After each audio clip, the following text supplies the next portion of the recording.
Negro, African American, Noor, Nero, Mahogany, Ebony, Nubian, Black. All of these words have the same meaning.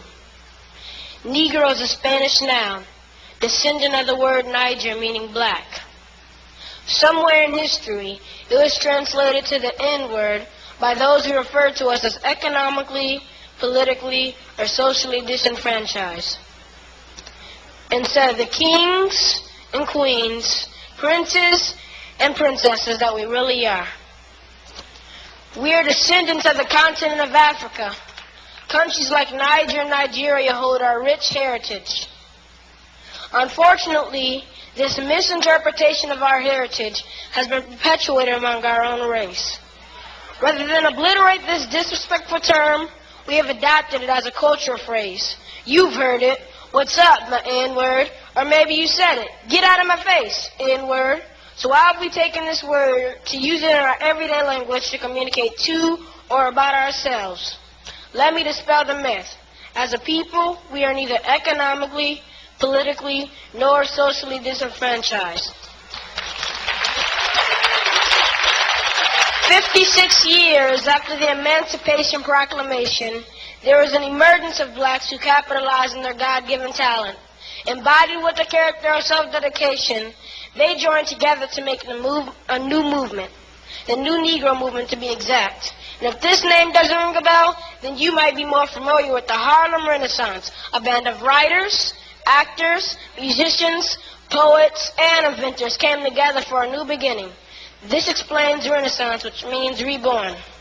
People like Jazzbo Brown, the name synonymous with the introduction of jazz, Duke Ellington, a jazz musician, Marcus Garvey, a civil rights activist, and Langston Hughes, a poet laureate. So who you calling the N-word? We have held such coveted offices in the history of this nation, and affirmative action had nothing to do with it. According to the definition, an N-word will never be a lawyer, a doctor, or a teacher. Yet many African Americans thrive in these industries. We have held such esteemed offices as chairman of the FCC like Michael Powell, Joint Chiefs of Staff like his father Colin Powell, Commander-in-Chief of the United States of America like President Barack Obama. Oprah Winfrey would never have the success she's experienced or the distinction of being the richest woman in America if she had allowed a termination from her job to economically disenfranchise her. Instead, her presence is required in the most elite social and political domains. So I'm sending a message to everyone who knowingly or ignorantly uses this word to describe our people. Whether you're a gangster rapper who uses it to communicate with your boys, or someone who looks down on those of us who haven't got a college education. Whatever the case, it's time to discontinue the use of this word. It is implausible that 40 years after the assassination of Dr. Martin Luther King Jr., that we still use this word that holds no worth in our lives or our future. So I'm petitioning you to join me in deleting this word from our vocabulary as a people, as a nation, and the world.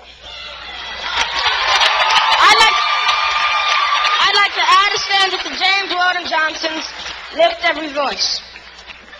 Lift every voice and cry till the N-word has died. Let us cry out and proclaim our dignity. Although we may be free, gloom still hangs over we who use the word that made our fathers sigh. Sing a song that doesn't dishonor the mothers who bore us. Sing a song absent of negative words in the chorus. It's now 2009.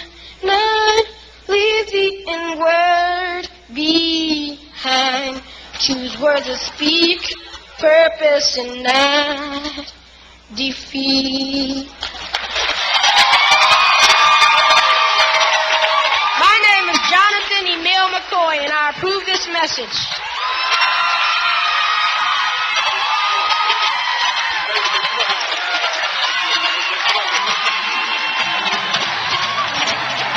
Come on, give God some praise.